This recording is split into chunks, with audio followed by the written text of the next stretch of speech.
একটা আইফোনের জন্য পুরো পরিবার শেষ হয়ে গেল। হ্যাঁ, শুধুমাত্র একটা আইফোনের জন্য পরিবারের ৩ জন সদস্যেরই মৃত্যু হলো। এই যে ভিডিওটা দেখতে পাচ্ছেন, এই ভিডিওটা হলো ভারতের মধ্যপ্রদেশের। সেখানকার একজন ১৯ বছর বয়সী যুবক বাবা-মায়ের কাছে আবদার করে একটা আইফোন। হ্যাঁ, সে চাচ্ছিল একটা আইফোন কিনতে। কিন্তু একটা বিষয় আছে না, বাবা-মায়েরও সামর্থ্য থাকতে হবে। আমরা যেটা চাইছি সেটা সাথে সাথেই পেতে হবে, বা সেটার সামর্থ্য না থাকা সত্ত্বেও আমাদেরকে পেতে হবে। এই যে একটা চাহিদা, এটার জন্যই আজকে এই দশা। তার বাবা-মা বলেছিল যে, "কিছুদিন পরে নাও। এখন তো একটু সমস্যা, বা এখন টাকা হবে না। পরে কিনে দেই, পরে নাও।" কিন্তু সেই ছেলেটি সেই ধৈর্যটা আর রাখতে পারল না। তার এক্ষুনি চাই মানে এক্ষুনি চাই। তার আইফোনটা আজই চাই, এক্ষুনি চাই। তার কোনো তর সইল না। আর ছেলেটা কি করলো? আইফোনের জন্য ওই পাহাড়ের কিনারে একদম গিয়ে দাঁড়ালো, পাহাড়ের ধারে, যেটা ধসে যাওয়ার মতো অবস্থা, সেখানে গিয়ে দাঁড়ালো শুধুমাত্র আইফোনের জন্য, যে আমাকে আইফোন কিনে দিতেই হবে। না হলে সে কি করছিল, এই যে আত্মহত্যার ভয়, ছেলেটা সেখানে গিয়ে দাঁড়ালো। আর ওর বাবা যখন তাকে বাঁচানোর জন্য টেনে নিয়ে আসছিল, তখন ছেলেটা কি করলো, লাফ দিল। আর বাবা ছেলে দুজনেই পাহাড় ধসে দুজনে পড়ে গেল।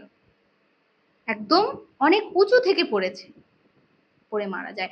এখন মা যে দাঁড়িয়ে দাঁড়িয়ে দেখছে, সে এই স্বামীর বিয়োগ, সন্তানের বিয়োগ কিভাবে সহ্য করবে? তার চোখের সামনে তার স্বামী সন্তান পাহাড় থেকে পড়ে মারা গেল, সে কিভাবে বাঁচবে? তাই সেও সেটাই বেছে নিল। তাহলে একবার ভাবুন, যে একটা আইফোনের জন্য একটা পুরো পরিবার শেষ হয়ে গেল চোখের পলকে, শুধুমাত্র আইফোনের জন্য। আজকাল আমাদের এই যে টিনেজার্স, এদের আসলে হয়েছেটা কি? যখন যেটা চাই তখন সেটা সাথে সাথেই লাগবে।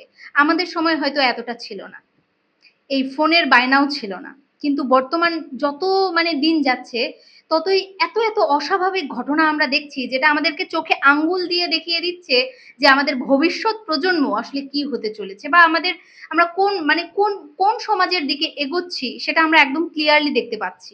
যেখানে প্রতিনিয়ত এমন কিছু অস্বাভাবিক ঘটনা আমাদের চোখে পড়ছে, যেটা আসলেই সত্যি বেদনাদায়ক।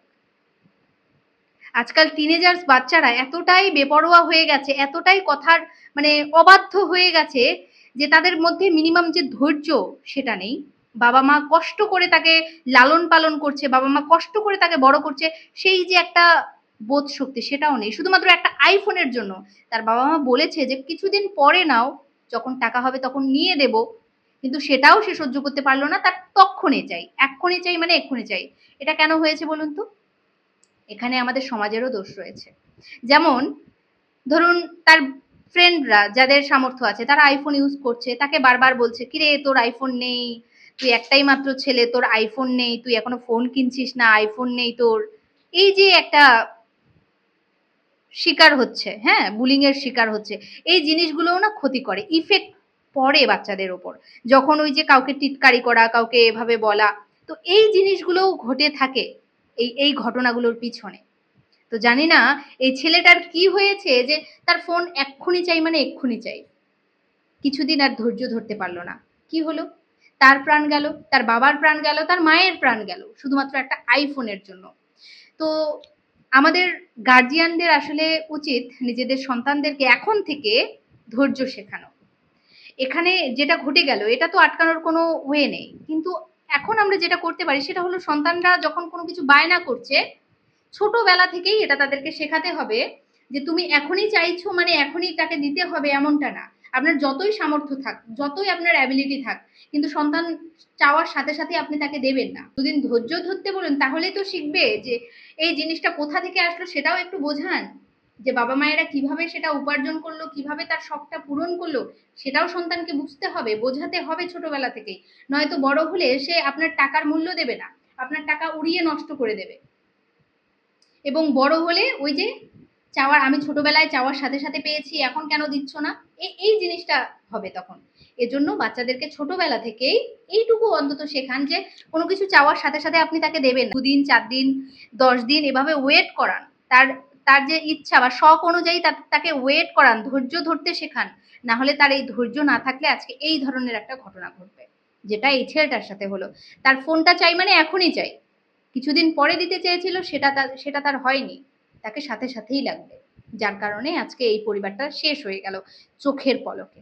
তো অবশ্যই গার্জিয়ানদের সচেতন হওয়া উচিত এবং বাচ্চাদের উপর নজরদারি আরো বাড়ানো উচিত, কারণ আমাদের ভবিষ্যৎ প্রজন্ম যে কি হতে চলেছে সেটা আমরা দেখতে পাচ্ছি, অনেক অনেক ধরনের ঘটনা দেখতে পাচ্ছি। তো গার্জিয়ানরা অবশ্যই সচেতন হন, নিজেদের সন্তানদেরকে ধৈর্য শেখান, অবশ্যই সচেতন হন। দেখলে তো কিভাবে একটা আইফোন তিনজনের জীবন কেড়ে নিল।